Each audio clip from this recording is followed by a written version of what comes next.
episode 70 of I Said What I Said podcast. How they gonna know? Let me stop fucking with you. Go ahead.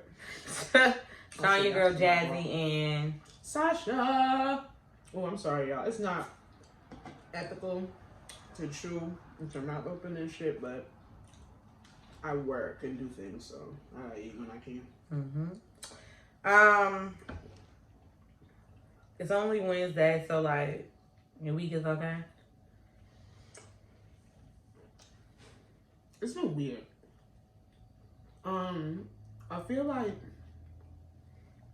there's like a Mercury retrograde going on outside. You feel like it or it is? I feel like I don't think there is one right now because you know Twitter will announce when there's a Mercury retrograde going on. The girls will let you know, but something is going on an emotional standpoint. I personally don't know where it's coming from and what part of the atmosphere is. Pretty much got me fucked up, but I've been feeling real petty lately. You can blame that on the atmosphere. Yeah, because that's not my temperament. I'm not a naturally petty person. Maybe your temperament is changing. No, I don't think it's a permanent thing. Because then when I think about people, like pettiness isn't permanent. Yes, it is for some people. Some people not everybody. Some people that's miserable. But there's some people that they thrive on that. They thrive that's on being that's petty miserable. And knowing that they can get under your skin. I think that's just being like miserable. They like that, but I feel like you could be petty from time to time.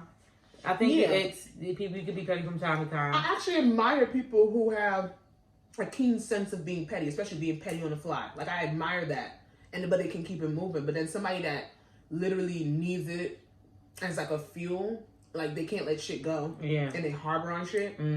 I feel like that's a detriment to themselves, but that's something they gotta work on. But I feel like the universe wants me to show my ass, but my mindset, I don't have the time. I've been busy, so. Honestly, that's what's been stopping me from really, like, going the fuck off. But I can always find time for that. I'm not in a bad space. I'm just in an irritable space. Maybe I'm just annoyed. But I'll be all right. It's Wednesday. It's all right. I got some drinking sweets. Yeah. Ready for this week to be over? Yeah. Look, I got a short week. I don't work on Friday. It's a holiday or something? Yeah, Good Friday. It's Easter on Sunday. You lying. I don't have time to lie. I don't have time to lie. I'm dead. I didn't know it was Good Friday on Friday until Monday. You lying. Easter's on Sunday? Easter's on Sunday. I can show you the American calendar. Let me show you. I'm so serious. Where is it? Like my boss had to tell me, I'm like, yeah, why are we off? Is it Passover? She's like, no, Sasha, it's Good Friday on Friday. I was like, oh, so Easter's on Sunday. Yes, Easter Sunday, all day. I don't know why they got me applying for a Parent Plus loan. I ain't did that in years. Well. My calendar's wild. Well, paint me blue and call me Blues Clues. I was gonna say Susan, but okay, whatever. You gonna be a dog. Wow. How you been feeling this week? Regular. It's good. Nothing new. Regular is better than bad. Nothing new. So I'll take regular. Maybe we'll get into some shenanigans this weekend and we can change it. That's fucking video. Yeah, Why not? Yeah, I love shenanigans. It's supposed to rain all this weekend. I don't check the weather. I should, but I have no clue, and I hope it really isn't because this shit is blowing me. I'm afraid popping up out of nowhere, but... Oh my God, TT's in the fucking video. We got the rest of the week and a long weekend, so... Oh, yeah. Well, TT was in the Crybaby video. See, that's why you shouldn't have music videos on. Blame it on Quay. What's up? Okay, do you have a song, mood of the week? I'm every woman. I would say I'm going to give it to Tina Turner. I'm just going to give it to her. I'm not going to give her a song. I'm just going to give it to her. Because I just recently watched her biography or docu on HBO. They like it. And I was mad. They love it. They love the story that was told. I was mad. But they're very pissed. I was mad. The girls and the boys. I've seen a lot of men say, not like aside from the abuse, of course, furious. But aside from that, I did not know her career didn't start till her late 40s. Her late 50s. Yeah, she but didn't pop then. That's Morgan Freeman. That's Viola Davis. That's all. No, I just didn't know. Like, I thought, like, I really thought, I thought you like, were saying it like, no, like, why didn't they give her flowers? No, hell no. Literally, like, she did not start making money until, like, damn near 50 years old. Mm-hmm. And even when she was singing with Ike, she still didn't get, like, none of that shit. Probably was, because people forget that there's mad different types of abuse, and I'm pretty sure on top of the physical and emotional, he was financially abusive as well. She probably didn't see none of the coin that she brought I think he was slow. Like, I'm not even being funny. Was slow? No, I'm not being like you. No, we talked about this. I think he was like slow. Slow on what aspect? Because he was fast enough. No, he knew. I meant like I know that, but I just think like cognitive, like just the way he had talked and things like that. Then it also could delayed. It could also be the drugs or whatever. But I was just like, oh hell no, oh hell no. Well, all of those biopics and those stories really do show a lot of heavy drug use, and then you can see why these people turn to some sort of form of addiction because of the shit they be going through behind the scenes. Like, you giving your soul to people and you getting bust upside your head when you get on the tour bus, and then you're not even getting no money or compensation for it. It makes me remind me of the Billie Holiday movie. Like, everybody was talking about, oh, she was a crackhead, which she didn't do fucking crack. She was a heroin addict. But they said it right there in the documentary. Her hairstylist or whoever he was, she gives herself every night to people, gives them her pain through her music, and then she don't even have shit left for herself. Nothing. She had no So money. like a needle in the arm is the only way that she can get a little bit of reprieve out of the bullshit that she wanted to die high, okay? Like, she wanted to die high. She felt like she had nothing to live for. Thinking just being raped at a young age. At 10. Through your entire watching life. your mother literally sold you. Like, it's a lot of shit. So I definitely have to check out the Tina Turner documentary, because I've heard. And she's living well now, okay, with her man in Switzerland. She is out of here. She said, fuck y'all. You know who took a page out of her book? Eve. She done found her white man in England. These bitches said they're not coming back. They're not coming back. Oh, yeah, I wouldn't either. Look, shit, fucking. I wouldn't either. For what? You can Zoom me for work. I'm not coming back. Ain't nothing but a flight if I need to come here for an appearance. Ain't nothing but a flight. But yeah. But let's move it on up. I See You Play At. And this one brings a warmness to my heart. With all the nonsense that's been surrounded in the news this week, it was really cute to see that Natalia Bryant got accepted to USC. Now, I don't want to misspeak, but I probably will, because it is what it is. Did Kobe go to college, or he went straight from high school?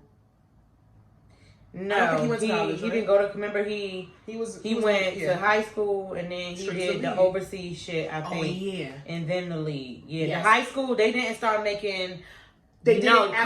He went to high. Yeah, he went to high school. He just didn't. He didn't go to college. He didn't go to college. Okay. Yeah, he did like overseas. But when I think after LeBron did it, I think after that they made it mandatory. They had to go 1 or 2 years of college or junior college or some shit like that. 2 years at least. You have to at least be graduate as a sophomore to be drafted into the league. That was after LeBron, because they were the last. Him, Dwayne Wade. They were the last. That gives them a little bit of maturity, a little bit. Yeah, but they still using all these fucking kids in college, and they don't get no compensation for those jerseys and those tickets. Though college basketball is a multi-billion-dollar business that those kids that are the talents don't even get to touch or see until the NBA. And if they sign a lucrative deal, fuck out of here. At least compensate them if you're gonna make it mandatory. Please. And a lot of them went to college just to go to college. You know how much motherfuckers I knew were on high school and basketball teams, and the coaches were literally taking other people to do their work for them. Like, that shit that's a front. I mean, I get it. Education, let's put it as the forefront, but behind the scenes, y'all know y'all lying. All right. So cut it out. But no negativity, because Miss Natalia, she got accepted into USC. She posted a video of her just excited, jumping up and down. It's good to see her with some positivity and some light. Surrounded with some I wonder what she's gonna do. I wonder she's gonna play volleyball. She is known for her volleyball skills. But now she wants some models. I wonder if they have something like. I don't think her mother never said what she wanted to do. Maybe she just signed modeling to have something on the side. But I think she's gonna. I forgot what her mom had said a while ago. Okay. But she is going to school for something, and I really hope that she. She's one of these celebrity kids that actually, you know, sticks in the what? You don't think they should? I don't think they have to. Well, I mean, I just feel like why they should. I mean, they. I should, feel like I like that they veer off to school. something else different. I feel like that they just don't want to be an actress. They just don't want to sell hair weave. They just don't want to be a YouTuber. Like I like that certain kids have like actual dreams. But the celebrity kids that we know don't really do they? What do? They. No, I'm saying that's good that she does. They don't. No, they do YouTube. I'm thinking they do like, YouTube. They do acting. Like the celebrity they do kids promos. that we really know. And the ones with actual means and talent. They actually, I would say, actually no, because it is a few celebrity kids that actually do go like to college. Is Reginae still in college? She never went, girl. Oh, because I remember that being a thing. No, she never went. She rapping in the car. She likes that. That's what I'm just saying. Like I just really hope she does. You know, aside of her, you know, wanting to just be like an actress or like do something. Like it's different. She's a fire ass actress. When she a fire ass actress, then if she's Oscar worthy, then we ain't gonna say nothing. I hate that I keep putting that as the plateau and the pinnacle. But if she's a fire ass actress, then it's be like, bitch, this your calling. Like, fuck it. Because Zendaya could have been a fucking neurosurgeon or a marine biologist, but she's a fire ass actress. Yeah, but her parents. I'm just saying her parents. I'm talking about like celebrity, like Instagram, like celebrities and stylists and shit like that, like. She doing something. Because Denzel Washington's son could actually fucking act. I love John. Yeah, he could actually act, but but nobody really never knew that was his dad. Like I did. A lot of people did not know that was his dad. I never seen something. The show he was on Stars. A lot of people didn't know. How the fuck y'all didn't know that? A lot of people didn't know. He looked like his daddy. He sounds like his daddy. Even as much as he might try to switch around his accent, Denzel comes out of that boy. I mean, I get it. But whatever she chooses to do, I hope she goes in with positivity and light. Because baby girl has had the weight of a burden placed upon her shoulders as the eldest child that has lost her father and her sister. And kudos to her. She's still close to her mom too, so that's good. I don't know how I would deal with that type of double grief. Hey. Oh, sorry. Come on back. Sorry. Let's just get to it. Celebrity BS. Who is that? They've been showing their ass this week. Who is Derek Dumbass? You said it. So, I'm gonna butcher this. I'm gonna misspeak again because honestly, I don't know where this young whippersnapper came from, but he and his church-bound army goer have gone viral all over the internet. Well, I'm sorry, but why the fuck would this thing type Kimmy? Why would it do that? I typed that. You Derek Dumbass? Derek Dumbass and Kimmy Schmidt because if and I know you were looking at it from that one, like, what the fuck Kimmy Schmidt do? I'm like, don't know Kimmy Schmidt. Oh, Derek Jackson. I'm like, oh my God. Yeah, Derek Jackson and his wife. I don't know his wife's name, and I feel bad because I don't want her to just be referred as. No, I don't feel bad because she would sit here and say that she is Derek Jackson's wife as opposed to coming out with her real and actual name. But since Derek, for y'all don't know, I guess Derek Jackson was a relationship guru to the women.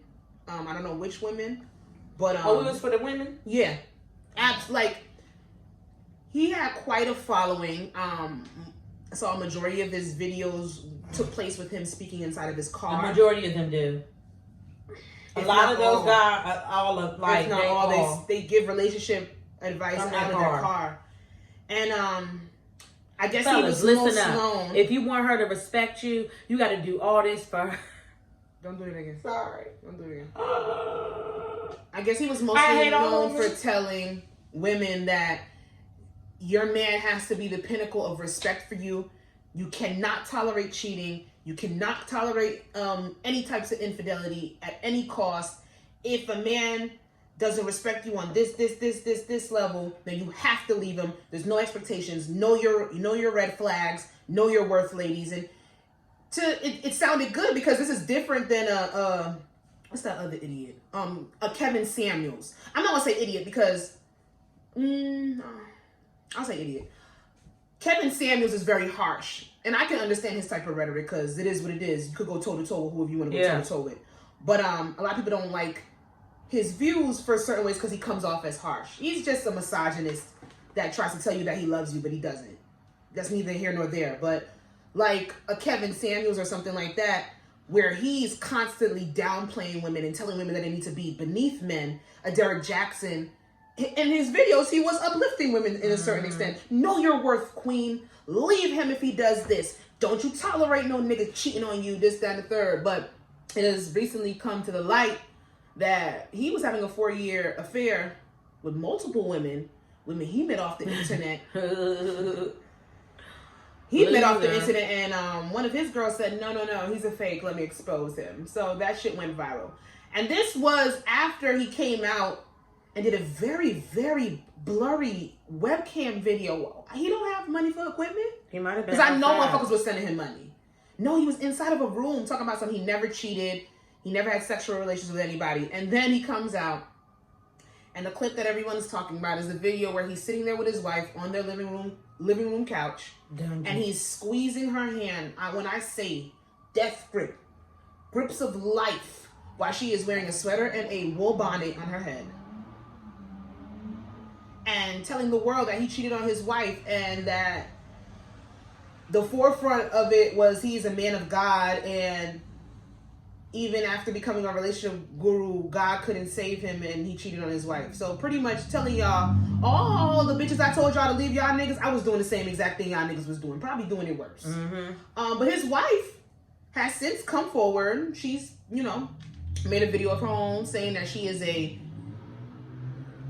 army goer for God, and her bonnet is her helmet of salvation, and if God could fix her husband, then she's gonna forgive him. Those gonna be the ones where you knock on the fucking the pearly white gates, and those be the ones, and God's gonna sit there and go, run the resume. Pull it up. God gonna say, no, how the fuck would I ever? And yes, I know God is gonna cuss. I know he is.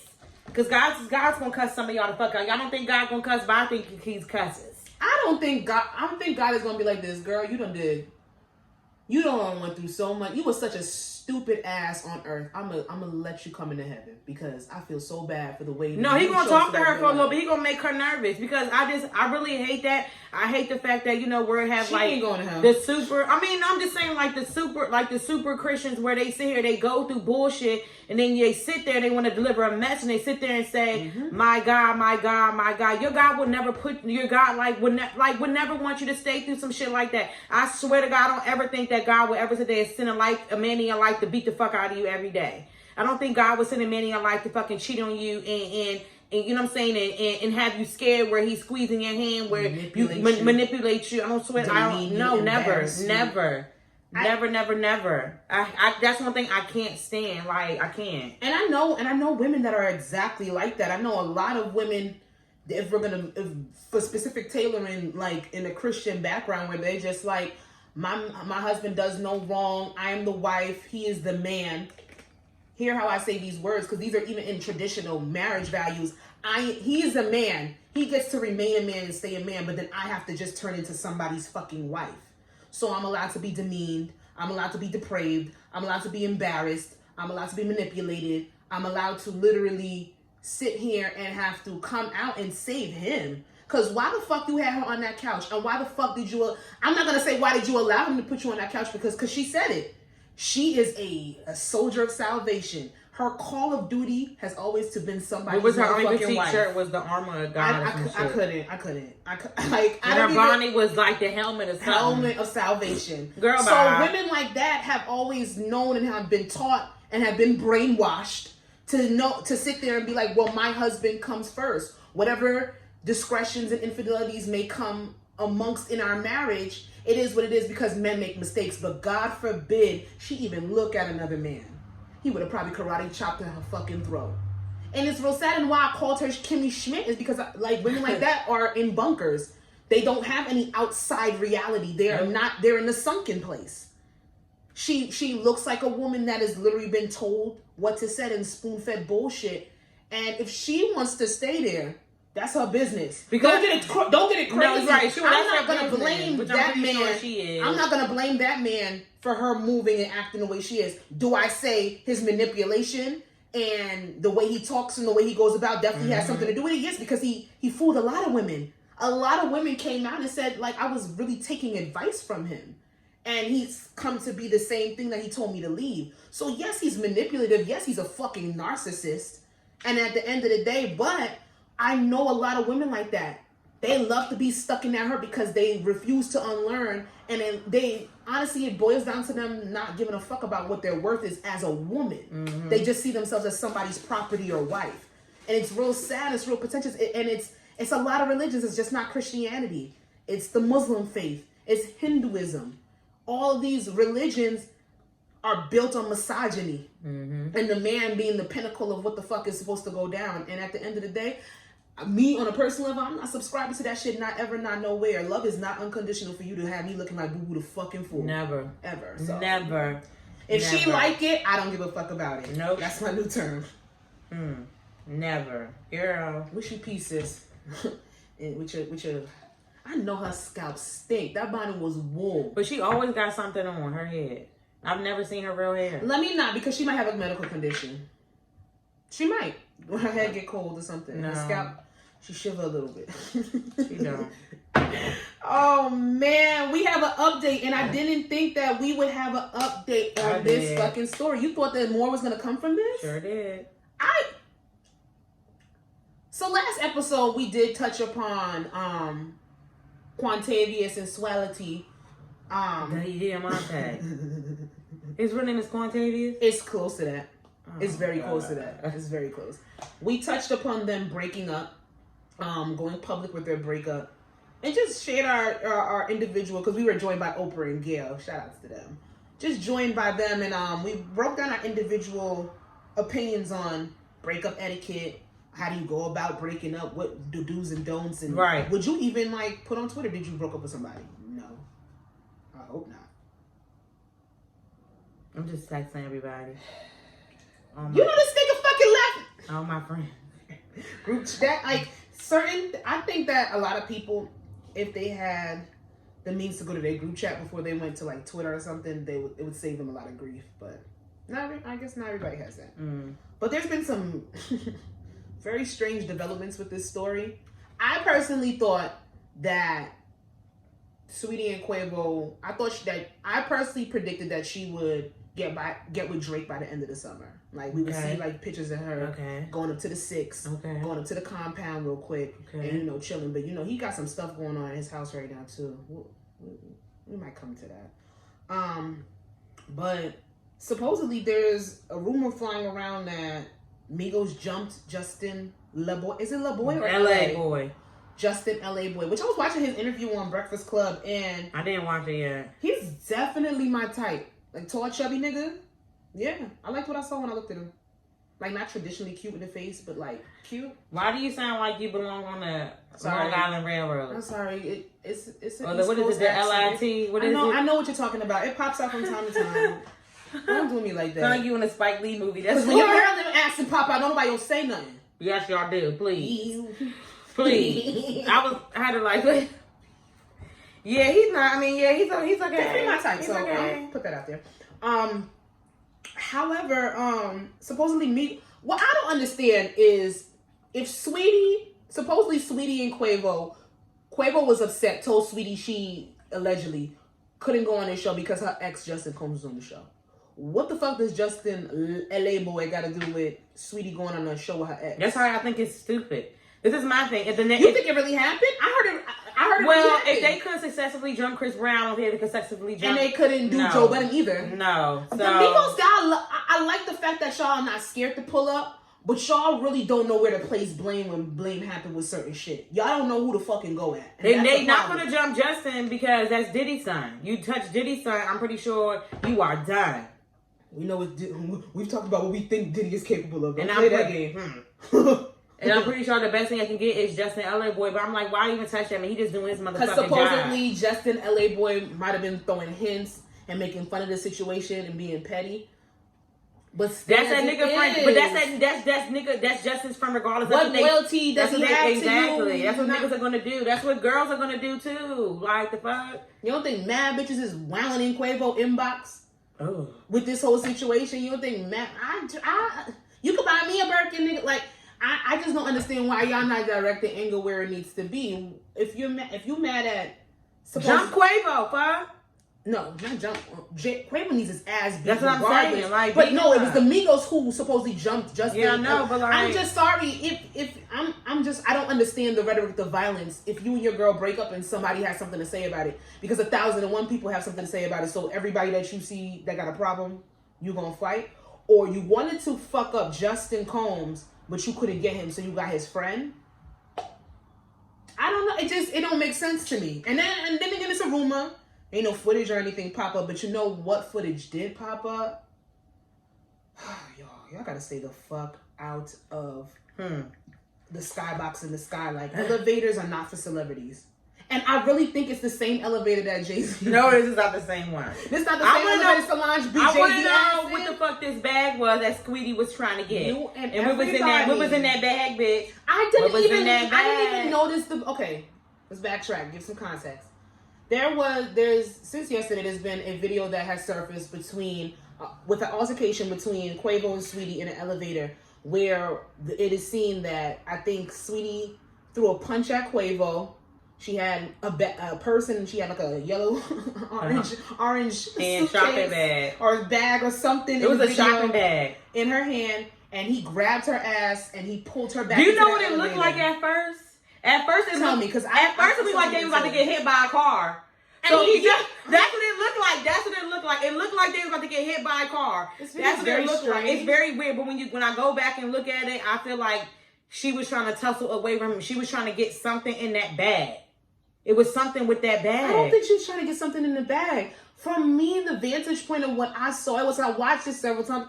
I think she was trying to leave. I think she grabbed some shit real quick from whatever place that they are in. And I think he grabbed her shit back. She tried to grab the bag, whatever. Like you said, she's probably trying to grab the bag. But I think in hindsight, she was trying to get away from him. He's like, bitch, you're not going because he didn't even I feel like if it was, they almost got hit by a car or something, he didn't even be like, are you okay? Nothing. Girl. I think people like, oh, she hit him first. It would have been more to that video if it was me, honey. Or we don't know. She could be terrified. Maybe she did. Maybe she did hit him first because we don't have context of what happened before. We do see a swing being thrown. But it's not like she was trying to fuck this nigga up. The swing was thrown, and then she was trying to grab him, whatever out of his hand. I felt like it was a defense mechanism or a tactic, and she was trying to get away, and that nigga grabbed her the fuck back. So she tried to hit him to distract him, but he was quick on his fucking feet. He threw her ass down there and started staring at her, and clearly he heard her. And then there was a homeboy when the elevator opened up, when they went back up to this... I didn't see that. There was a nigga waiting for them outside. Yeah. That same nigga on the shade room? There's a longer clip. There's a longer clip. And there's a homeboy in a green hood. I think she threw the punch to distract this nigga. It didn't work. And he got her ass back in that elevator. I think she was trying to get away from him. This is why I really like... No, he did not hit her. But yes, he grabbed her the fuck up.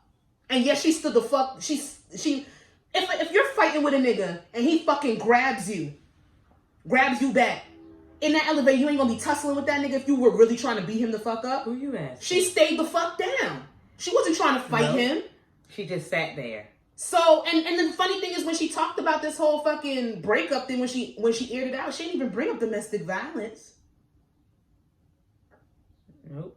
And I ain't gonna sit here and say that Sweetie, she clearly threw a punch at him, so we don't know if they're domestic to each other. But she was trying to get away from him. That's how I took it. And he just looked at the camera like I don't give a fuck. That's embarrassing. This video was really eerie. It was really scary. And when I've seen domestic violence videos, I don't like shit like that. But this was real strange because it's like, it gave me like a trap vibe. Like she could not get away. Because shit like that is it's very exhausting. Being in a relationship like that, because I can speak from it, is very fucking exhausting. It's exhausting physically and it's exhausting mentally, and it's 10 times embarrassing. Like, especially, you know what I'm saying? Like, it's embarrassing for your friends and your family to find out. And she didn't even come from her. No. So somebody violated them somebody that worked. Yeah. And they waited for the right time. Because I'm pretty sure footage like this is they said the footage was before they broke up. But come on, somebody waited at a time when you're vulnerable, and then you sat there and said you know your worth now, and you walked away. This, that, and the third. And honestly, I wouldn't be surprised if it's on some shit where some domestic violence was in their relationship, because even Quavo's words, like, you weren't the woman I thought you were, and you ended up not being who, like, it sounds like the tongue of a manipulator. You know what I was like thinking? You mad because I left and knew my worth? I was watching something on YouTube earlier. It was with Sweetie, and she was like, she was with her family, like, they was at, we don't never know who they be having, like, rent, whatever, but they was at the house. And it was like all her family or whatever. And like Quavo was there. Like I was just thinking like, what like, to be around your family like that. You know what I'm saying? It's just, ugh. It just me thinking like, what if like the family knew? You know what I'm saying? You know what I'm saying? Just things like that just be like ill. Like it just ill to me. A lot of people were very quick to come and defend Quavo. And even around her birthday, like I read something around her birthday, like they wasn't doing good at all. Like they wasn't doing good at all. Remember when they bought her all those all of that was a fucking front. But then she said it though. She said gifts don't band-aid the scars. But it's like, do you see how fake and phony you gotta be? How she had to do just for a fucking birthday special for fucking YouTube. Yeah, but you gotta understand, even though celebrities are human, their image, and especially when they're branding their image, is put on forefront, and you feel like you gotta fake the funk to keep money rolling in, and it's sad. That's what I'm saying. Like, but it's a mental captivity that a lot of celebrities go through, and a lot of people are not empathetic to people because, you got millions of dollars, you could just cry to the bank. But that does not leave emotional scars. Imagine if you, as just a regular person, had to go through some of the shit that you go through, that a Sweetie or somebody else had to go through in a relationship. Or like a fucking Tina Turner had to go through, and then have to go sing every fucking night and put on a pretty face and put fucking concealer and blush over bruises. Your face is fucking swollen the fuck up and you gotta sing your heart out, or you gotta go on a TV show and act like you're not broken up. They said Back to the Streets is about him. I'm sorry. You motherfucker.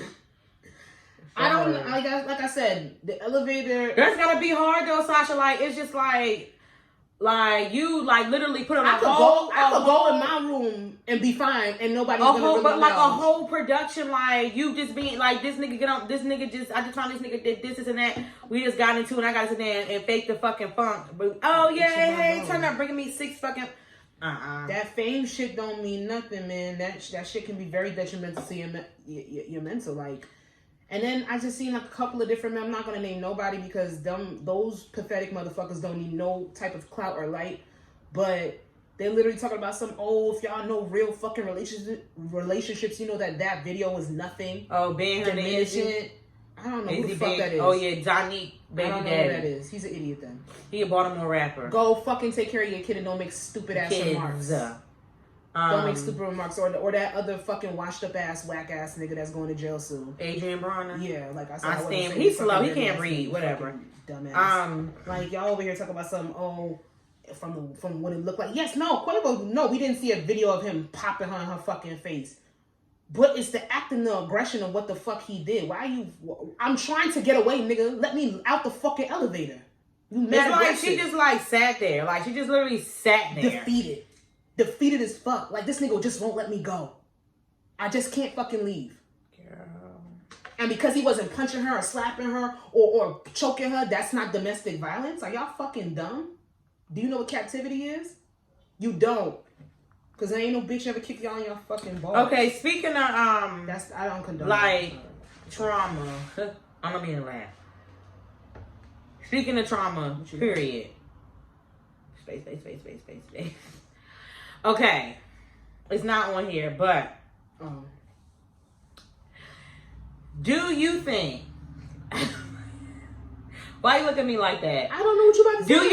Do you think like if you went? Do you think Sweetie really has post-traumatic stress disorder from her Hot 97 interview? I believe people making fun of her. Yeah. It's not a nice place. I would really cuss my team the fuck out because Laura wrote whatever Laura, I think that's her name, that's with them, sat there and said that we lied and said that our mics didn't work. Yeah, but they your didn't team want her to made do us that do to it. herself. Girl, And do you know, girl, and that was a very bad example. I wish she would have never did that. It sounds bad it sounds funny on the aspect, well, girl, you just can't rap, da da da da, this, that, and the third. People gonna take it like that. But then for everybody, you can't outrun that shit. They bring it up in every fucking interview. They keep talking about it. It might have been the most embarrassing moment of your life. Embarrassment is some real shit. So, yeah, I believe she do got post-traumatic stress. Is it a very stretched term? Because post-traumatic stress is some serious shit. I would say more so anxiety. I think she has anxiety around shit. I think she might have trust issues when it comes to media. Because they might manipulate some shit. But Hot 97 wasn't the problem. It was your team. Yeah. So I hope you're working on that, because that's a very broad term. That's a very serious term to sit there and say you got PTSD off of, you know, you doing a freestyle and ain't come out right. But niggas still flame her for that. Like, even with some of the podcasts I was listening to, they like, Sweetie is just a terrible fucking rapper. Mm-hmm. And that's what she's a fucking rapper. That's what she's known for. Do you really want to be known as the worst rapper in the industry? No. Even if you sell it, Back to the Streets is a hit. Best Friend is a hit. My Type. You're making money. But everybody says you're gimmicky. But I've always, like, this is... You can't remember. Okay, this is what I always... It's just something that I just feel like I'm right. And me and we have agreed to this. What? No, like, Sweetie is not the best rapper at all. But I'm telling you, like... She's my least favorite female rapper. Her shit, like... But her songs, man, remember, like, when Icy Girl came out? Like, that first EP, like... It's not like, oh, hell yeah, Sweetie's the best rapper. Those songs was a bump, was a jam. I wouldn't mind going back, like, to this day, like, I still go back. Queen. But, but I feel like once she got mainstream and got all that other extra shit, hell no. That usually does happen when you when you start making music for other people and not, yes. Because that shit, like, that Icy Girl shit, like, that was just, it was a fucking flow. Like, it was like some real, like, I was giving to, you know how, like, for us, like, Janae Aiko was like the chill, you know what I'm saying? Like, still, like, fuck you, nigga. Like, Sweetie was like, she's a gangster. She was that, yeah, but like that. But when she did that, my type, no. The gimmicky shit will fuck you up. I always say, I will take, like, I used to be obsessed with Wiz Khalifa. Mixtape Wiz Khalifa is still my favorite Wiz Khalifa to this day. After Cushion Orange Juice and he did that whole black and yellow, it went downhill for me. I couldn't do it. I really don't listen to Wiz Khalifa. I couldn't do it no more. I haven't listened to Wiz Khalifa in probably like 6 or 7 years, and that was my favorite rapper. And just like, what's his name? Like, a lot of people don't even know. Like, Underground DaBaby is the shit. The Underground, like, DaBaby, like, is the shit. He got gimmicky. I heard his mixtape shit is fire, beautiful. Girl. It's like, and people, and the thing is, people actually still do like his album shit. But I'm personally never gonna be here for gimmicky stuff. But even with the gimmicky shit, Sweetie still, your bitches are gonna sing her song. So it's like, is she that bad of a motherfucking rapper? Because she's still charting. It's just catchy. You know why she's catchy? Because she has the beats from the songs that we and grew up TikTok with. blows her shit up. Yeah. And honestly, there's nothing wrong with that, because you want a song that TikTok is gonna blow up so you could get fucking money. Like, no one's gonna sit here and say that they're not in the music industry just for art. You want to make money too. It might not be your driving force, but you want to make money too. And then that's you'll be pissed if you put an album out and nobody buys it. And that's when, like, my topic. Then you just put a mixtape. That's pretty, like, my thing. Like I always say, like, my whole thing of the pretty girl privilege, because it is so many fucking female rappers out here that are 20 and 10 times better than Sweetie, but because they don't look like her. That shit is detrimental. It's detrimental to our society, because then it comes into a norm and a standard of what you're supposed to look like. No, I'm supposed to look like me. I'm supposed to look like how God brought me into this world, how he put me down. Oh, and that's what I meant to put on here. Like, that's what I meant to put on my girl Ari Lennox. There should have never. Oh, there should have never ever. I was having a conversation with this guy on Twitter. It was like, I just had retweeted his comment. I agreed with him. It's like, okay, who is saying these things? Because everybody that I know that is a fan of Ari Lennox, we're not addressing anything about her weave, about her long nails. We're not addressing her thing. Like, we have not, like, we're not sitting here in a text like, oh, girl, did you see? No, we're not saying nothing, because Ari Lennox as period. I don't understand why there's a conversation. I don't like the fact of the matter is, if you are an Ari Lennox fan, and like, if, like, you don't have to be a fan, but if you enjoy her music, you don't care, like, what she looks like, why the fuck do you have to actually sit there and re-comment about something. You're bringing more attention to it. So therefore, wait. Get context. What is the Ari Lennox? What is people are saying like they're now noticing her because she has a frontal and long nails. And she's dressing more risque. Ari Lennox has been... People were saying, oh, y'all don't care about her until now. Who's saying that? And me and this guy was agreeing, was like, okay, y'all are making it worse by seeing these things and tweeting it, you know what I'm saying, yourself, like, what are you doing? If I'm Ari Lennox, I'm gonna be like, I'm glad y'all noticing me now, but Ari Lennox is the chick that will be on Instagram Live from 8 o'clock in the morning all the way until 2 p.m. trying to put on a lace front wig herself during quarantine. She's quirky. She's funny. Her voice is immaculate. She makes fucking bomb-ass music. And I've been seeing a lot of rumblings with her name. And Ari, if you're a real fan, this, that, and third. But honestly, I just put it as y'all late to the game.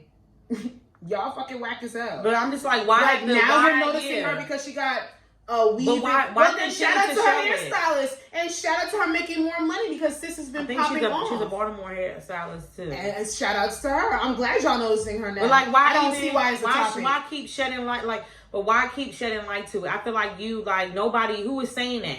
And then somebody I wanted to go back and find it because trying to figure out who starts this stuff, but then again, I think they did say Joe Budden bullied her into wearing the lace front and long nails, but it wasn't like in a bad way. But I gotta go listen to the thing. A lot of people said that. I've been listening to Joe Budden's podcast a lot lately. I don't think he has a personal friendship with her. Not like bully, like bitch you better, like not bitch you better, just telling her like. I think y'all taking stuff out of context. That's what they say. People be taking Joe Budden out of context all the time, and I love it actually because he don't bother me. But I just want that. Like, I just want that to stop. Like, why? Like, if you already see somebody bringing up the negative, talking about that narrative, why? If you don't agree to it, you want the girls don't fucking slice like this when they keep scrolling. You want the girls natural. When the girls natural, she ain't doing enough. At the end of the day, what it boils down to, just do you. You can't please anybody, and the fact that I haven't seen Ari say anything about this shit, that's what makes me happy. She don't need to. Because I want to go back to the times when you would hear something about a celebrity and they would say nothing. And we would have to it would be speculation until the next story came. Like back in the 90s, 2000s, when privacy was actually valued in this world, I really, really want us to step back into that time. I really do. Because every other day, Jay-Z and Beyonce had an issue and they never used to address it. Like, we knew nothing about their relationship until they put it in their music, if they put it in their music. And I know we don't live in that time anymore because these kids, they put everything on social media and that's just the fucking forefront that we live on. But I think Ari still got a little bit of that. And that's who's and like... bitch look bomb in Jamaica for her 30th fucking birthday. That one fucking page, I just feel like this needs to be fucking defunded. And it's not the shame. Don't put that name out here. I'm not, but it's just one gossip page. I feel like that just needs to be defunded because there are pages that just take... I literally do not see her until y'all post something about her. I don't not no more. About Ari? Or the person? Oh, I don't follow that page. I don't follow positivity on Ari. She looked fucking beautiful. Oh, I don't follow that page. I thought that's what we was going to talk. I thought people were going to because I see people trying to make comments about her losing weight, but are we not allowed to do that? Y'all trying to do the same thing with Jasmine Sullivan. She's eating sugar. Yeah, and that works. And kicking sugar is literally like coming off of addiction. Y'all know that you get withdrawals, but we ain't gonna talk about that. That's a different story. I need to get off cheese. Ari is fucking beautiful. Yeah, so but I just want to like it was noticing her because she has a weave. What if she just did her fucking hair for her birthday? You know what I'm saying? That's like me being a fan of you or whatever, and I'm seeing people saying, oh, like I'm a fan. I'm saying, oh, you know what I'm saying? Look at Sasha, she got like her weave or whatever, and me being a fan, like instead of me just scrolling by and saying, oh, fuck you, me going and tweeting and bringing light to it again, like for what? Like, or like stop. The people, yes, or like stop.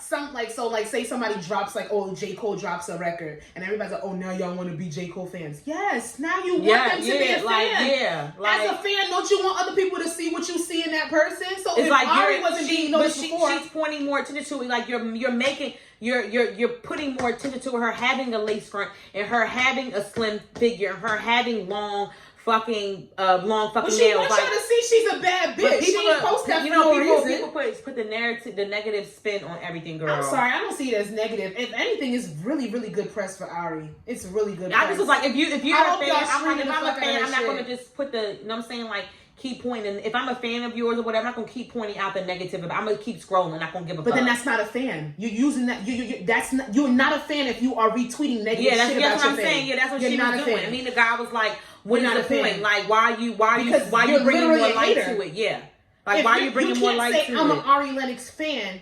And then be like, oh, now y'all want to be on her dick, or all of a sudden she want to be out here with nails in here. You want people to. You want that person to have more fans. You want more people to listen to her music. Like, you want them to. Yeah, that's not a fan then. That's not a fan. That's people a hater. Are fucking weird. She's trying to be positive and be like, well, no, I wasn't trying to be. You're being a hater. You're being a hater. That's just. I really want that damn Queen Naja and Ari supposed to have a song together. And I don't know what happened, Ari but has been snapping on these features. She is telling the R&B boys and girls that, bitch, I am here in her vocal range. From when I first got introduced to her with Backseat with Cause on the Dreamville, it was a Dreamville mixtape. I was like, who the fuck is that? Let me a little bit more. And then listening to her vocal range now, that's like this, like more? With luck. No, okay. With that new, she has this new song on Lucky Day's latest project that he dropped on Valentine's Day, and I'm just like, you sound out of a fucking scripture. Like her voice is melodic as fuck, and the runs and just the way that she flows through, that's literally just her fucking voice. It's just like her. Give my bitch her fucking flowers. Give her flowers. Now. We stand Ari. Wait, speaking of flowers, if you get on Netflix, it was pretty old. I didn't know, but it came out in 2019. I watched a little docu thing. Dave Chappelle got the Mark Twain Award, and it was just like a documentary. Oh, I guess certain people get that award or whatever. But it was just like a award ceremony where they just showed some of his like throwback, stand up when he first started. And things like that. It was really good. I never knew about that award. I didn't either until I seen it. I was watching last night and I'm like, oh, it came up. I'm like, because I have like stand up on my Netflix thing. And I'm like, oh, what is this? And I look and I'm like, it's Dave Chappelle. Like, it was so good just seeing like everybody giving him his flowers. Like, Netflix has definitely come back and. Because they gave him his motherfucking money. Dave Chappelle's bag and was like, listen, you make us money. So what we're going to do is we're going to respect you. What is it? Comedy Central? They finally gave him his fucking money and his rights to his damn That's because his work speaks for itself. So he said, stop watching my shit. Don't watch my stand-up. Don't watch my specials. Milk these motherfuckers. They don't make no money off of me so they can give me back my shit. And that's how you got to do it. And the fact that it happened is a testament that people really fucking rock with Dave Chappelle. I love Dave Chappelle. Dave Chappelle is one of the... He's hilarious. He's one of the realest, and when he says things, he doesn't give a fuck, and I like that. He stands on what he says. Your ability to offend people and make them laugh with you is fucking hilarious. It's a talent. Or your ability to take a serious topic and still keep it serious, but make that shit palatable and funny at the same time, that's talent. Even he has that. When he did the Chappelle show, the guy who was the creator with him said that it would be scenes where he would just like do shit, didn't even know. Yeah. I would like that, and then some shit I'd be like, damn, like that shit was like off the top of your head, like you got a sick head, like. And that shit is beautiful. And then that's like what's it called? Writers for Me, South Park. I love that fucking show. Oh, South Park is one of the best. I fucking love South Park, like whatever. I think South Park might be top 3 when it comes to animated series. It's just. It's off topic, but I just fucking love South Park. Little bowling ball kids. But yeah, I just want to like about giving people flowers, like just Dave Chappelle. Like, we gotta give people their flowers while they're here. Yes. Stop being prideful, y'all. So shit is dope. Say it's dope. Fuck it. Period. Let's get into these topics. So I put on here because I also wanted even though we gave her. I see you play. I wanted to give it to her, but I feel like we gave it to her last week. We gave it to her so many times on this show. Yeah, Marseille. So she is 16. She's amazing. She has she's doing a show on Disney, and it's about four black girls, and they jump double dutch. No, sorry, roller skate. They do roller skating. And actually, the one girl is on there. She's actually like roller skate for real. But then she won. It was what was it? The NAACP award just came right, and then she won some awards, and then she was doing an interview. 3. Yeah. I might misspeak. And she said that she's not going to, anything that she produces, she's not going to focus on, like, broadcasting black trauma. She said, when you come into my office, coming with positive ideas. And I want to, that is a part of our story, but I won't be showcasing that. And I'm really happy. Because I sent them a clip to the group chat, like, last week, and it was something that's on Amazon Prime. That's directed by somebody. Yeah, I'm not watching it. And I'm not watching it because, one, I am very sick and tired of the black trauma narrative. I'm sick and tired of having to sit here and fucking see black people have to move in a white neighborhood and those white people fucking terrorize us in our nightmares. That movie looks like Get Out. A white person will never be a nightmare in my dreams, and that's just what I'm telling you right here, right now. Making people uncomfortable. A white person will never be a nightmare in my dreams, and that's what it is. I was saying the other day, I was talking to my mom on the phone. I'm like, bro, like, and I just keep rewatching like the same shows, like, cause there's really nothing. It's nothing really to watch. Just keep like rewatching the shows, and I'm like, Mom, when the hell, like, can we get more, you know what I'm saying? Like shows where the black mother don't have to fucking sell apple pies to make her mortgage, where her roof isn't caving in, or where the son goes out to school and they live in a bad neighborhood and he gets shot, or somebody gets killed by the police, or it's back in the day. It's back in the day, or whatever, when these people, when he gets a new job and we gotta move to the south side of Chicago, we move next door to all these fucking white people and they giving us hell. I'm tired of it. When the fuck, like, I'm tired. Like, I'm just really sick of it. It's just like, we already, like, listen, if you want it embedded in our fucking memory, I just feel like somebody should really make a Black history textbook. Who's gonna read it? No, I'm just saying. Okay, you're right, yeah. but you're right. But no, you're right. The thing is, people have done that. Our stories, you want from beginning to end. Beginning to end. It's there. They don't push that narrative. Just like when it comes to, like, that's why I'm glad that Marseille's saying, I understand that's part of our story. It needs to be told, this and the third, but it's been done. Right. And right now, I'm not doing it. And I don't have to do it. We had to live through it. Why the fuck make those, you know what I'm saying? Like, why? There's some people that want to relive that shit. A lot of people I'm tired of, like, every time I was on Amazon Prime and I was looking at something, every time I clicked, it was a damn boy driving, getting in a car with his friend. He got shot by police. This and that older mother, so-and-so, she got to bake all these apple pies to make her mortgage. I'm tired. But they don't give, even if Black directors and Black show writers and Black movie writers have those stories that they want to tell, where this Black person is in like, not in those traumatic scenes and those circumstances, where's the capital to push their films? Where's the capital to push their projects? Because they don't have it. Because the Amazon Prime don't want that. And wherever a white man is putting his money, he's going to want to see what he wants to see. I got to find that fucking... And that's the problem. This fucking podcast I was listening to, where they was like kind of talking about that. And I love that she said, I really love that 16-year-old. She has enough awareness to know that we don't have to keep seeing the same trauma for our people over and over again. Black luxury is a fucking thing, yo. And not just in the rap videos. There are girls out here with six-figure jobs. And that's what I'm saying. Out here taking people where those shows, like, trips, they had the parents, like, you had Moesha, you had Dee and Frank. They was working. And that's why the Black 90s sitcom is a lost concept. You had Parenthood. You had Family Matters. Yes, Family Guy. Even Jamie Foxx show. Even his 101. aunt and uncle owned the fucking hotel. Even 101. Flex was a damn newscaster. Like, you know what I'm saying? Half and half. I mean, that was for broken family. But the girls were doing great. They were doing great. It was a blended family. The girls were doing great. They were doing everything. All those concepts are lost. And they're not pushing the capital to do it. Yes, I love Jordan Peele. I love his work. I'm tired of seeing us be terrorized by white people. I'm tired. Because if we're being really, really fucking honest, why can't we make a movie about Black people doing so fucking great? And if we want to put some white people in there being mad about it. How about because they are mad about that. How about a regular, let's do like a regular Black horror movie where somebody were out camping and like... Why can't we do a major production where it's a whole Black class, but it's not... I'm not gonna do that. I'm not gonna downplay him, because his movies actually do get pushed, even though it's Tyler Perry. I'm not gonna do that though. I'm not gonna do that, because Tyler Perry is not my spiel, but at least they are still making his content. Yeah, on BET Plus, he's rocking. So let him. I don't watch that shit. Let him do that. Tyler Perry has come through feats and trials and tribulations that a lot of people will never see in his life, and he is successful in his own right. His creativity is not my cup of tea, but Tyler Perry gonna get his flowers. He's gonna get his flowers for doing some dope shit. He gets his flowers. He gets his flowers. But I'm not gonna downplay him. But Tyler Perry is another one that will. He does profit off of black trauma. He does. What do you feel about? Because I listened to this podcast. I gotta go find it. And because I was just on fucking Twitter and I was just like, I be like searching shit.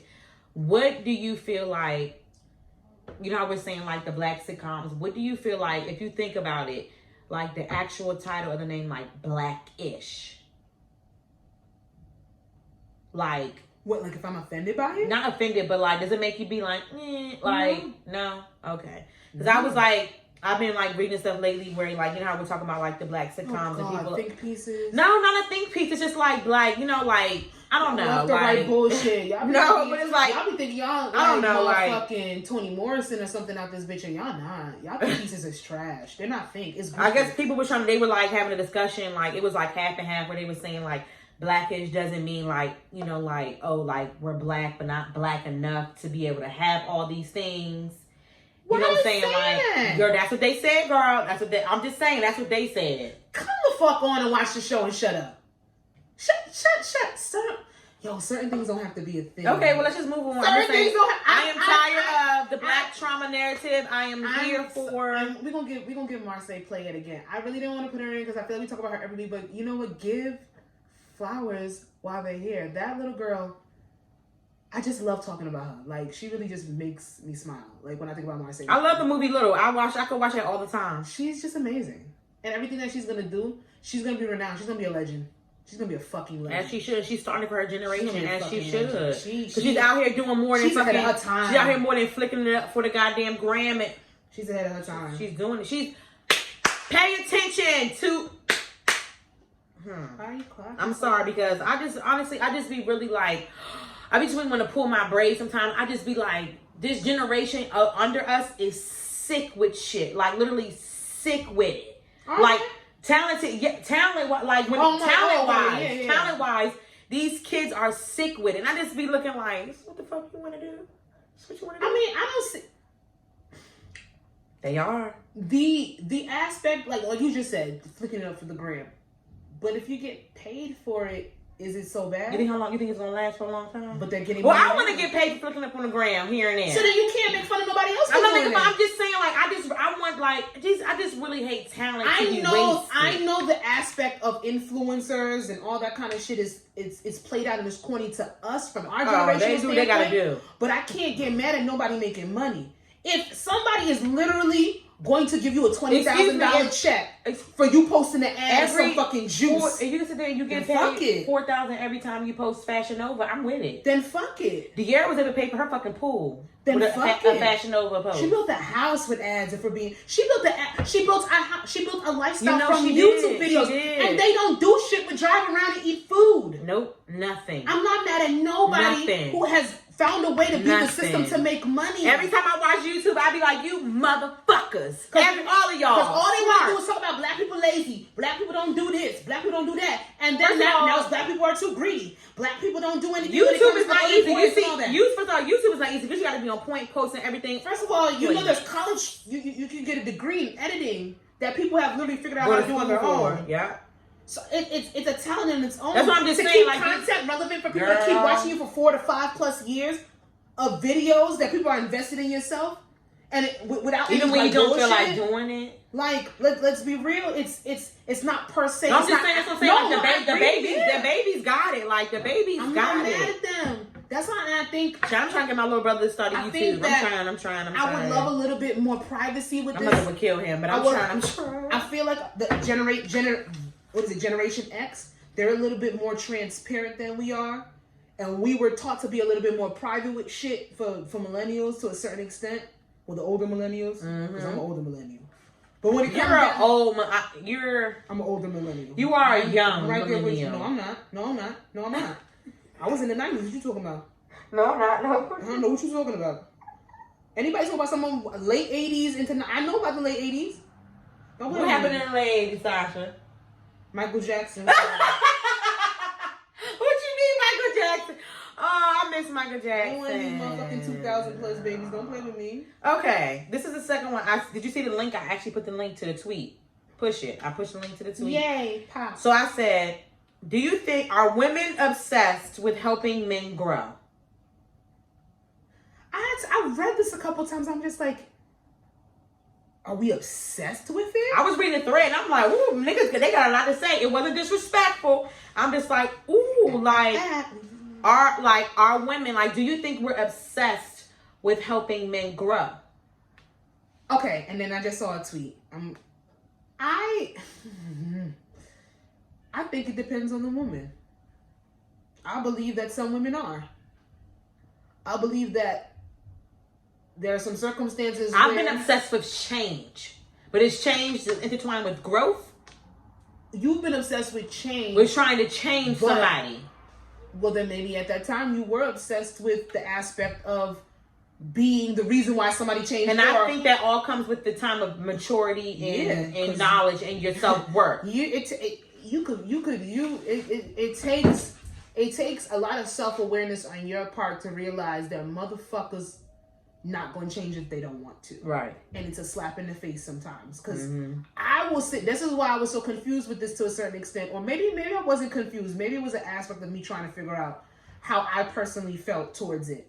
I have a savior complex that I need to work on, where I might give myself to certain people that don't deserve me to give myself to. Right. I don't have an obsession per se with what is it? With change, no, it's with I don't have an obsession with helping men grow, but I would be lying on this podcast if I didn't say that I've heard the words, well, you make me better, and it hasn't given me some type of pride. Or if people say, you're the only one I can come and talk to, and it hasn't given me some sense of pride. That's something that I actually have to work on, because even though they're saying those words to you don't mean shit, because then when they revert back to same behavior, you're still sitting there stuck on stupid. I do have I have a thing where I like to see the benefit of doubt in people. I don't really look at people when they show me who they are the first time. So when it comes down to a potential, sometimes is my driving force. You know that. I don't have an obsession with changing people. I really be seeing shit in people that they need to see in their fucking self. Oh yeah, that's everybody. Like it depends on who it is. Like you're dumb. You're dumb. You're dumb. You're dumb. And I don't. And is it an obsession with helping a man grow, or do sometimes a lot of women, especially with the type, you might like a certain type, or you might be around a certain environment, and you just keep getting hit with niggas that put a lot of bullshit on you. And what this one girl just said in this goddamn, because I kind of agreed with that. Where is this shit? In this damn thread. Now, why are men so obsessed with needing a woman to heal them from their trauma?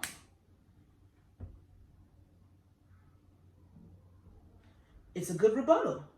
Because you have those men that have all this fucking trauma that go, from trauma when it comes to mommy, daddy trauma, and on top of that, trauma that they dealt with in their last relationship, and they come to you. Let me tell you something. Bringing baggage from your last relationship to your new relationship is not fun, and it's not nice, and it's not okay. It's not, because that puts hella pressure. It should not happen. But people know who to do it. People know who to do it to. People know who to do it to, because you could do it to. People realize, okay, this bitch not giving me a time of day. I'm blah blah blah. But you got that bitch that shows like she's nurturing, she's caring. People are gonna take advantage of that. They do. People are gonna take advantage of that. Some people do.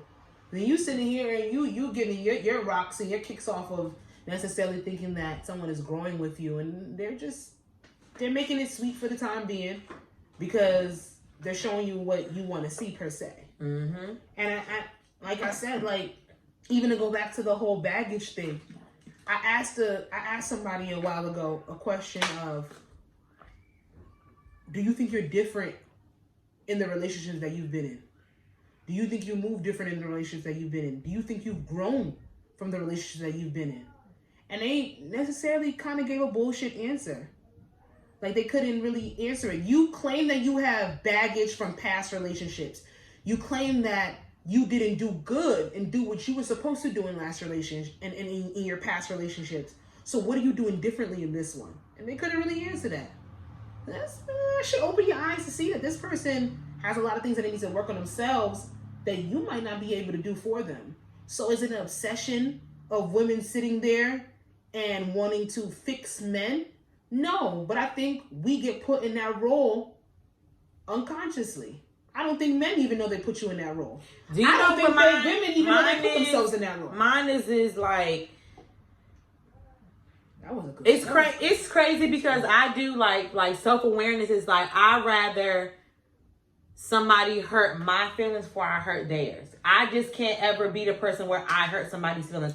And people don't think that. Like, a lot of people that don't know me, they would think oh, you know, I'm standoffish, I'm mean, I'm this and that. That motherfuckers assume. No, but my thing is, like, I'd rather somebody hurt my feelings before, like, I hurt this. I can't have it on my conscience where I hurt somebody, but that's something I have to get over, knowing that they will be okay. Sometimes you have to hurt people for you to be okay. Yes, and that's the only thing I struggle with. I'm a fucking non-physical level, or not disrespecting somebody, but hurting somebody might be breaking their heart.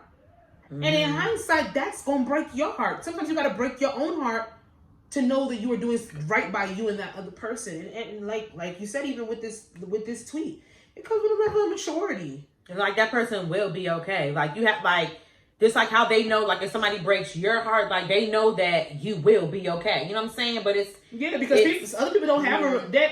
When people hurt your feelings or break your heart, they don't necessarily have a regard for you in that sense. They might feel bad. They might be empathetic to a certain extent. There's fucking Chuck E. Cheese downstairs. Empathetic or sympathetic to a certain extent. I'm trying to talk over it and shit.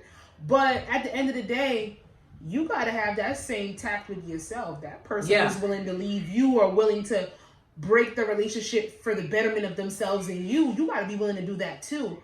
And honestly, it takes a special aha moment for you to realize, well, you know what? I mean, yeah, this person did break my heart, but I'm better off. I'm better off. As women, we shouldn't subscribe to being obsessed with helping anybody but ourselves. Never. The only obsession that we need to have is with making ourselves the best. And don't let nobody out here tell you that you are too fucking modern. Whack ass Kevin Samuels. Or tell you that you're... What the fuck is modern? I'm gonna play one of his videos for you, because girl, you don't understand. And the thing is though, the way that I keep bringing him up, people would think that I dislike Kevin Samuels. It's not that I dislike him. I understand that the way he takes a certain palette. If you are a highly sensitive person, a highly reactive person, he is going to come off extremely offensive. Okay. Do I think that Kevin Samuels is a misogynist? Absolutely do. I do believe that there are certain women in this world that absolutely have no problem with what he's saying because they're fucking pick-me's. Right. So a pick-me bitch is gonna listen to what a nigga like that has to say. So at the end of the day, he's palatable for some people, but he's not wrong in all aspects. Like, I know he had, this is off topic, but I want to bring it up. He had a girl on there from Canada that was dealing with a guy for like 2 months, and he ghosted her because she didn't want to fuck him. And he did say he would wait to her. And she just could not understand why he dumped her through text messages. Like, first of all, he said, it's been 2 months. So you put a lot of investment in somebody for 2 months that you never had sex with? And she's like, yeah. And she couldn't grasp the concept that he moved on. So you should too. Like, she just couldn't get that. And why she was so people gotta emotionally know, like, invested. It's a lot of people in this world that's not about that 90-day rule. A lot of people in this world where people feel like pop pussy when you want to pop pussy. It. Like, if you feel like if you talking to this one day and you be like, bitch, I really like this nigga. Fuck him the next day if you want to. Just be safe. Just be safe with because it. I tell you right now, fuck who you want to fuck. Any nigga who has sat there and said they did not fall in love, think about wifing, or even became married to a chick that they fucked within a day or a week or two, they're lying. They're lying. I have never sat there and held out pussy on a nigga. Sure haven't. And it's come never back. Never have. Never will. And I've never sat there and held pussy from a nigga and he didn't come back. Stop playing yourself. Stop playing yourself. If he wants to come back, he's gonna come back. And I tried that. Like, I was so stupid. I tried that. It was like I couldn't even get past 1 week. I'm like, let me pop this shit real quick because for what? Like, you just hanging around? Like, we be about to sit here and like fucking watch I did that. I did that one time. I said I'm not gonna fuck a nigga fast, but then got bored, fucked them, and I ended up in a whole entire relationship. Like, it doesn't matter. Like, you pop pussy when you want to fuck. Fuck who you want to fuck. Like, granted, you control that. What Shorty said. Shorty said, well, I've fucked guys, I think, a little fast in the past, and then they ended up ghosting me. So then he was like, well, this seems like you have some baggage, some trauma. And she's like, yeah, I do. He's like, well, do you need to go to therapy? You need to work on that. He said you are damaged. No man wants a damaged woman. Fuck no. No man wants a damaged woman, and you're not working on your trauma. So why should he wait for you to work on your trauma? But my thing is, I'm not mad at that. The way he said it is rude. Yeah. The way he said it was offensive to her, but it's true. My thing is, if you're going, I always say this for ladies. If you're going to be doing that, if it's like, okay, you're not about that whole 90 day that weight, you have to set the standards for yourself. You have to control that narrative. You have to control your emotions. You have to control that shit. If you want to be like, all right, I'm gonna fuck this nigga, if you want to plan that shit, you can plan. I'm gonna fuck this nigga and like just plan it. Like fuck him. I'm not gonna like talk to him for a week. You control it. You control it. No, I'm just saying you control the narrative. I'm not gonna talk to him for a week. No, I'm saying you don't. I'm just saying like if you don't want. I'm saying that's what you want to do. If you have to just like set it up for how you want to move, to make you feel better. Like, if you want to fuck a nigga, you will go ahead and fuck him at any time, any place, any hour. You met him 2 seconds, y'all locked eyes. You want to fuck him, go ahead. Just be safe. That's my only thing. Now, if you do want to wait, you want to hold standards, this, that, and the third, and somebody does not want to wait for you, move on. That person. Have you fucked with somebody you met the same night? I have. Somebody I met the same night. No, and that's not that. I don't X out those type of experiences. I just never had them. I've never had a one night stand. I would love to have a one night stand. I've never been. Does a one night stand count like you never talk to him again, right? Okay, so this is quote me if I'm wrong. I used to think a one night see you soon. That's what someone called one night see you soon. Well, then maybe I've had that. Okay. I've never had a circumstance where I met somebody, fuck them, and never speak to them again. Don't even know their name, no nothing. And I would like to experience something like that. I feel there's a thrill in that aspect to a certain extent. I just never put myself. I never put myself in those predicaments, or I've never been in the space to do it. But I don't see nothing wrong with it as long as you're safe. I'm always going to keep saying as long as you're safe. I've had circumstances where I fucked with somebody that I was talking to for a minute, and I've only fucked them one time. That's not a one night stand though, because there's some type of rapport. Me personally, for who I am, I need some type of comfortableness around the people that I fuck. But I'm grown now, and I'm going into my 30s, and that peak about to hit. So a bitch about to be in heat. So you like it? What you we're gonna switch things out. So I might come out here with some stories. Y'all want my story? I'll tell it. Cause who's to say I'm gonna see a nigga this weekend, and we got a vibe, and I fuck him, and then I might not see him again. I'm at the point in my life where my self-awareness. That's not gonna bother me. Now, back in the day when you're dealing with immaturity and you're dealing with ego, if I would have fucked a nigga and he don't call me in a week or two, I'd be upset. That nigga don't like this. That nigga don't want to come back. A lot of people was judgy like that's how my attitude when I was around.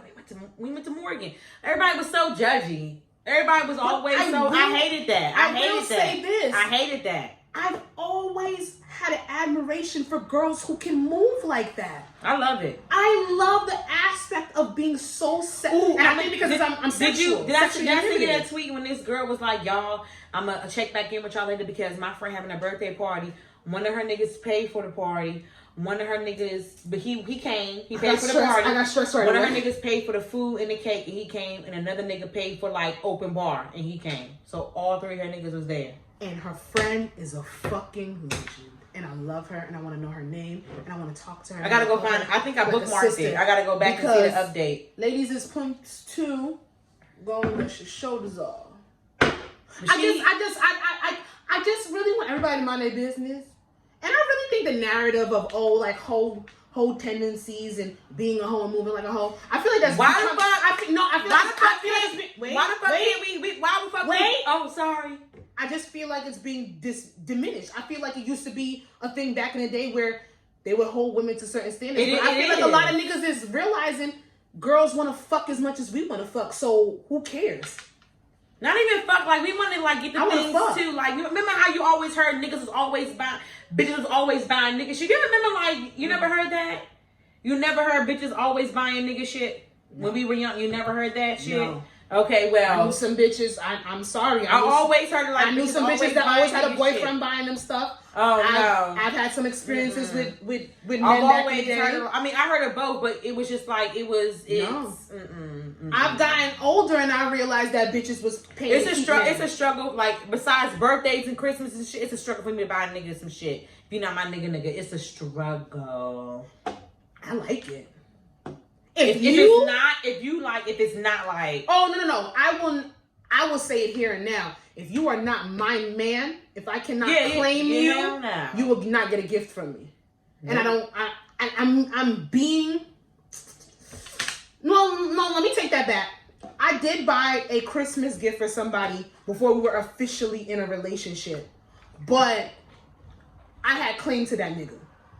He couldn't tell me he wasn't going to be my nigga, and I couldn't tell him that I wasn't his girl at that moment. There was nobody else in my life. And that was me like last year. He came probably with a Christmas gift. I'm like, oh, what's this? A Christmas gift? And I even thought about it. I mean, I gotta get you. I'm great at gifts. So when it comes down to it. Me too, I'm a great gift giver. But it has to be a strong hold or a strong claim. If it was on some shit where we were just talking, I would have never bought no nigga a gift. It's not gonna happen. And I don't expect you to buy me a gift. If you do buy me a gift, I will take it. How long would you like it to be? I don't do that. You do whatever you want to do. Y'all can talk for 2 years if y'all want to. How long would you have a fuck buddy?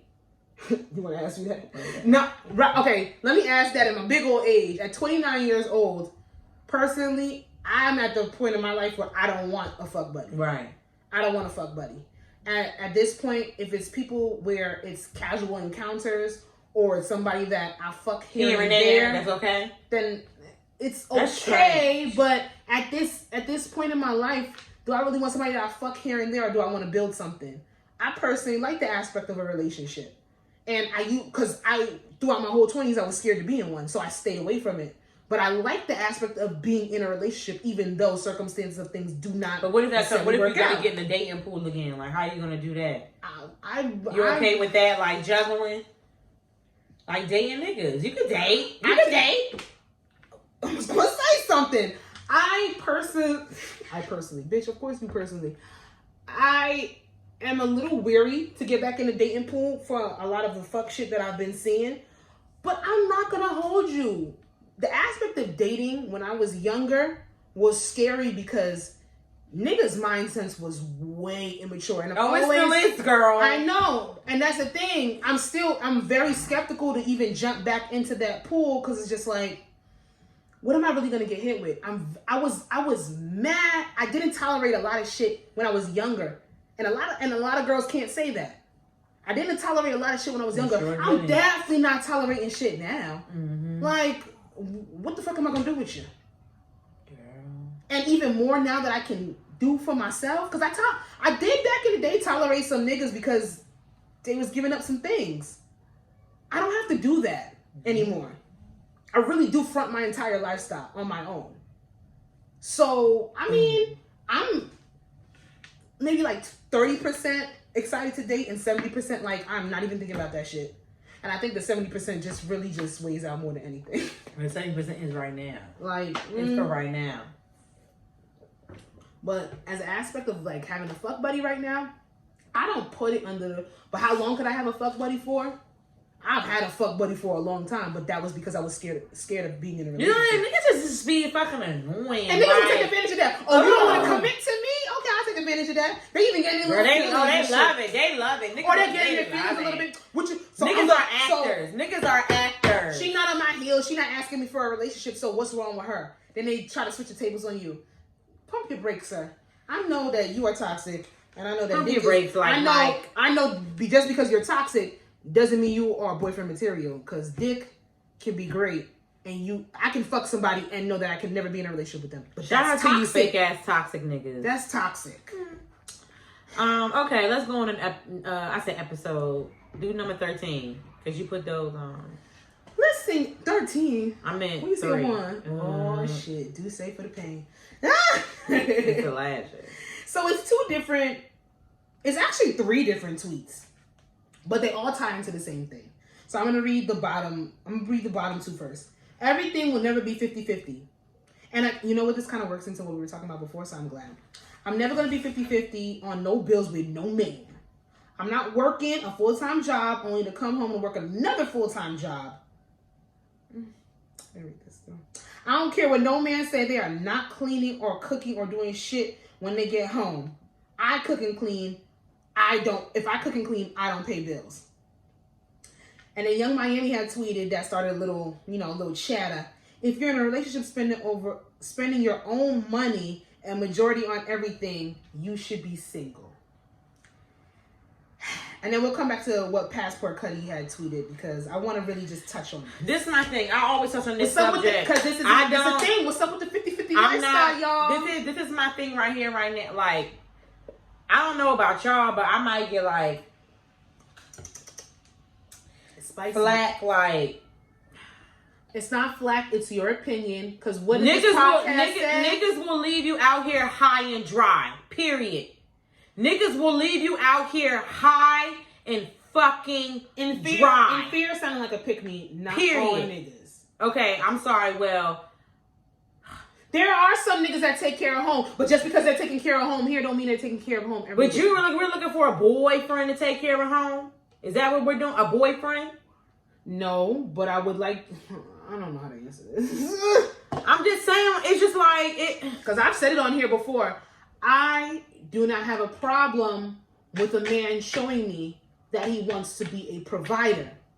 Because if I am a woman and I want to be on an equal standpoint, if I demand that in my relationships, and that's why I say if I do, because a lot of women don't. A lot of women don't have a problem being in that submissive role if their man is going to be the sole provider or majority provider.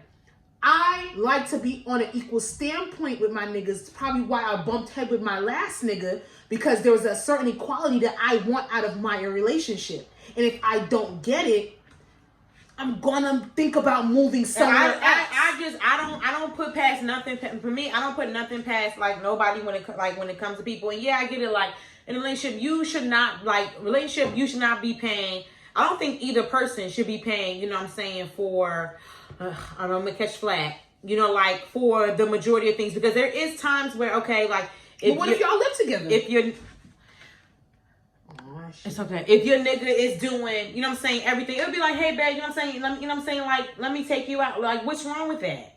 What, for a girl to ask that? Yeah, like, what's wrong with that? That's what I'm saying. To me, it's stuff for like me. This is circumstantial. For me, like, personally, it's just because for me, it's.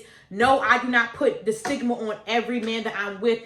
But you don't never know with somebody. This could be your Prince Charming, bro. Your Prince Charming, your boyfriend, all together. And he might wake up and be like, I don't want this bitch living me on the where the fuck you want to go? Where the fuck you want to do? But that is what I'm talking about. I don't feel secure. I want to contribute to something so nobody can tell me what I can and cannot do. And that is why people don't even look on the aspects of financial abuse. Nope. There are literally men that will never hit a woman. Let me stop saying men. There are literally people that will never hit their significant other, never diminish their significant other, but will literally take checks from them. Right. Take their whole entire paycheck and bring it into them. You got to deposit that shit into my bank account. It's them third.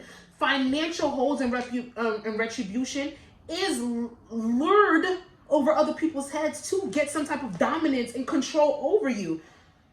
And this is why this is circumstantial. This is Young Miami. This is another girl. These girls are used to be affronted a certain lifestyle. But then look at all the bullshit that they have to go through with their nigga being the sole provider. And their nigga sitting there and giving them everything. There is nothing wrong with sitting there and demanding that a man brings the same amount to the table financially that y'all do in y'all relationship. There's nothing wrong with accepting gifts and being spoiled. There's nothing wrong with you sitting there and giving gifts and being and spoiling your nigga back. I personally, and I have to speak for myself, I do not subscribe to the notion where a nigga has to pay for everything. Me either.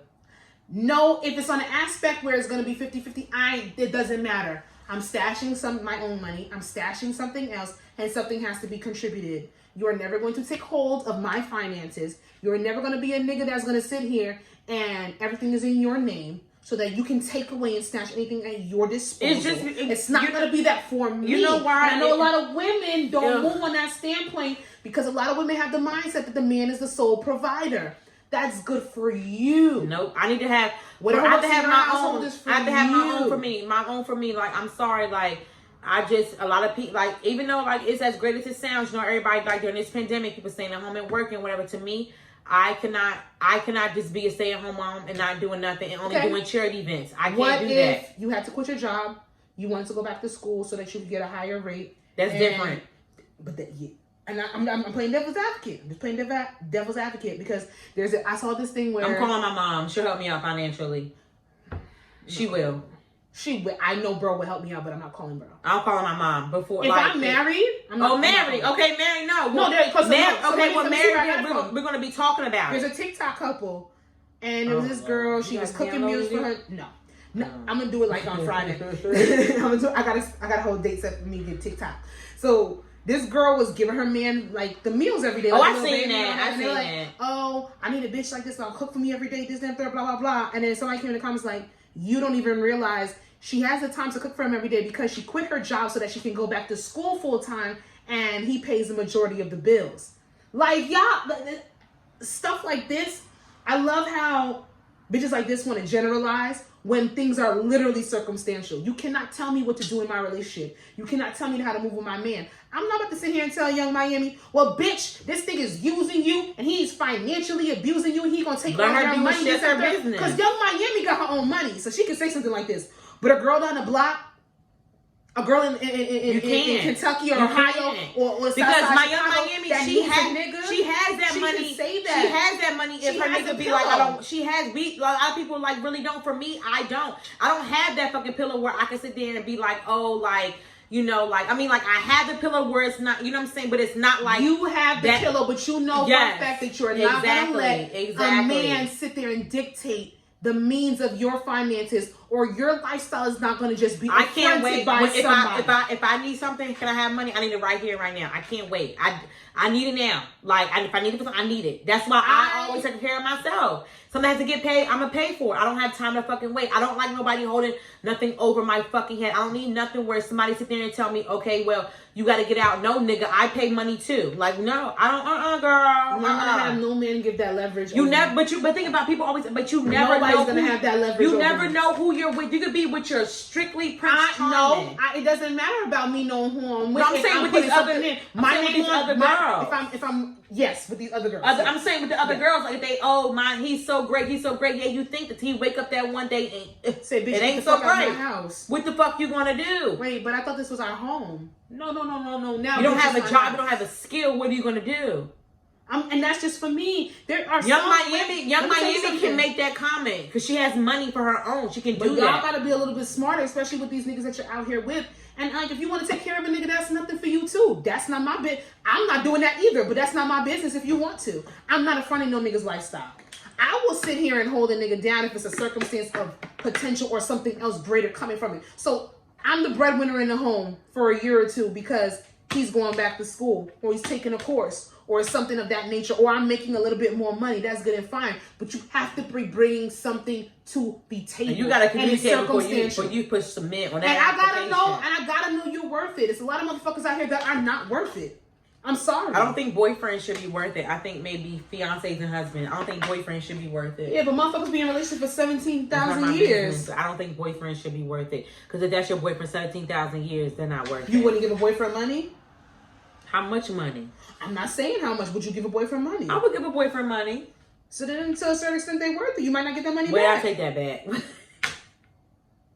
I would give that boyfriend money. I would give it because you know what? Shit happens. And I'm gonna give a boyfriend money. But at that moment, that person's worth it to you. I've given a nigga money before. Yeah, I have. Have I got my money back? Yeah, I've gotten it back. I've gotten it back tenfold. Yeah, but I've given a nigga money. But yeah, but that is the only nigga I've ever deemed worth it. You got that's a big leap with the whole ring. Oh, bitch, it took. That's a whole leap thing. That's when the whole moving in thing comes into play. I want somebody that is on the same level as me. And I demand somebody that has the same finances and standards as me so that we can affront to live the type of lifestyle that I want and the type of lifestyle that we deserve. Mm-hmm. And if I don't get that, I'm not settling for less and I don't have to. It's that period. It's that. All right. I'm gonna pass my credit. This that whole if your nigga don't pay for your girlfriend shit. You don't have to do nothing you don't want to do. Do what you want to do in your relationship. What you want? Like this whole thing with this whole, my nigga needs to pay for my friends when we go out to eat. Like, they still talking about that. It came back up. Didn't you see the girl who told her girlfriend she needs to break up with her nigga because he said split the checks? Who you wouldn't pay for her? That's food? My nigga. It's not my friend's nigga. Like that's my nigga. Like I don't care. I never expect anybody to pay for me when I go out to eat. Now, if I'm going out with Jasmine and her nigga, and he happens to sit there and say he's going to pay the bill, I'm not going to argue with him. Go ahead. Hell no. But I'm not going to expect him to pay just because he's out with us. That's me personally. I don't give a fuck if he pays or not. That ain't my nigga. I don't expect anything. But do you expect your nigga to pay if he goes out with all of us? No. But what I know, like, it hasn't happened here, but like in Baltimore, like when we went out or whatever, we got like a round of drinks where like he paid for everybody's round of drinks. And like when we went out here, you know, with your ex or whatever, we go out, like he'll like, yo, Jazz, you want to shop? You know what I'm saying? But you know what I'm saying? Like that's not, niggas. It's just certain, not like my whole meal. Like it's just that's, you know what I'm saying? But even if we would go out and he never sat there and said, Jazz, you want to shop? Who gives a fuck? I got my own money. I personally wouldn't care. That's not my nigga. I wouldn't care. Like he came out, like that's not. But then there was some girl saying like, yo, if my nigga didn't pay for my friends, I'm I'm embarrassed. I don't want that nigga. That's a cheap nigga. Would I like for my nigga to pay? No, I don't care. If he has it, if he's not doing it on some showing off shit or breaking the bank. Because what if he don't got it that? Like, what if it's his off week? You ever like, what if you just between bills? Like, I mean, I'm just not at that circumstance where I give a fuck. I don't care. I could pay for my friend. I don't know. That stuff like that don't bother me, but I know in other circles it's a big thing. The Instagram circle. Yes. The influencer And that's circle. what I'm talking about. The girls who pride themselves on dealing with niggas with money. I don't care. Yes, Girl, bye. Fuck it. Come with your own coins. We got some miscellaneous this week. Finally. Sasha's miscellaneous. Sasha's This broad's pissing me off. miscellaneous. I know y'all see this whole shadow. Alright. Do you have a friend or a relative that you would not trust around your significant other? You're pissing me off. No, I don't. I know what Big bang busting out the big. I haven't done miscellaneous question in so long, so if y'all don't know the rules, we read the question one by one first. It's usually 3, but only got 2 today. And then we pick one question to answer. It's usually a random fucking question while she is dancing. Please don't mind her. So disregard what she just said a minute ago. What does it mean when your boyfriend wants to have a baby with you, but doesn't want to get married? I don't care about any question. I'll be straddling the fence every day about Jasmine, getting pick one question. Sorry. I'm gonna punch her. I can't. Okay, number 2 because I don't know number 1. I will fucking kill y'all. So no, I'm not answering number 1. I don't have nobody. No, you can't kill us if you have those feelings. Do you have a friend or relative you want to trust? No. So then we're going with number 1 because she already answered it, and number 2 is just we could just save that for another day. Do I have a friend or relative that I wouldn't trust around my significant other? No. I used to joke with a good friend of mine about not bringing her around my husband because we got into an argument one day and she said she would fuck my future husband. Girl, shout out to you, girl. I love that bitch. I love her so much. I don't know that bitch like, why y'all play like that? Y'all can't be friends. But like, she know I would chop her. I would literally chop her neck off. But nah, I don't have no friends, no relatives. Okay, can I be transparent? What? I had a person that I was dealing with, and one time I was scrolling through my cousin's Facebook, and he's like, "Oh, who's that?" I was like, "Oh." You like what you see? And thick, dark skin, literally looks like she looks like me, but with ass. Like, do you know that? Do you know what happened? You know what happened to me with my my ex-boyfriend when we went to DC for my I don't know why I got so nervous for my 25th birthday. We went to Josephine's for my birthday, and we had met up. Josephine's was so much fun. We saw Tyson Beckford that night. No, we did not. It was Boris Kojo. It was not Tyson Beckford. It was Boris Kojo. Sorry. No, but when we had met up at we all met up at Support's apartment, and I was my ex-boyfriend at the time, my boyfriend at the time, and Ariel's my number 1 road dog or whatever. But when she had got out the car, he was like he made like a comment, and I'm like, excuse me, happy belated, Ari. But my shit was never. I had told her or whatever, but.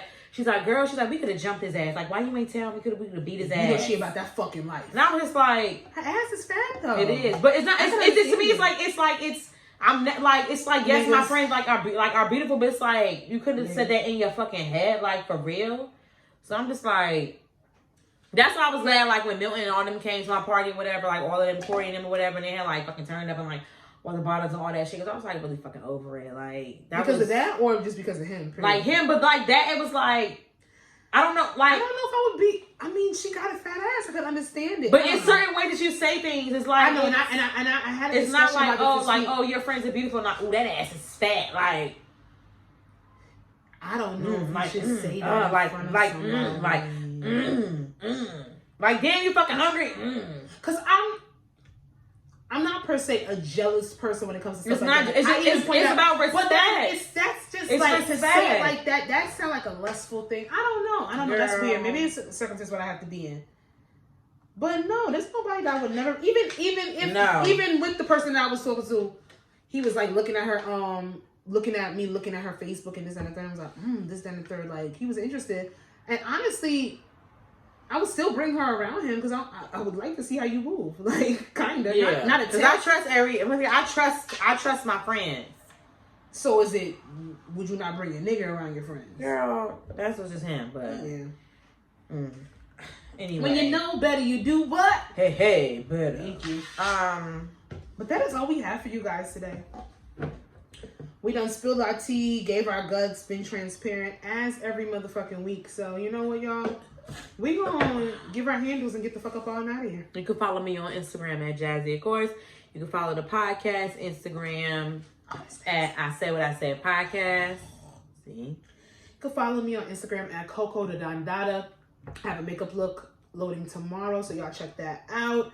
You can follow the podcast Twitter at ISWIS Pod.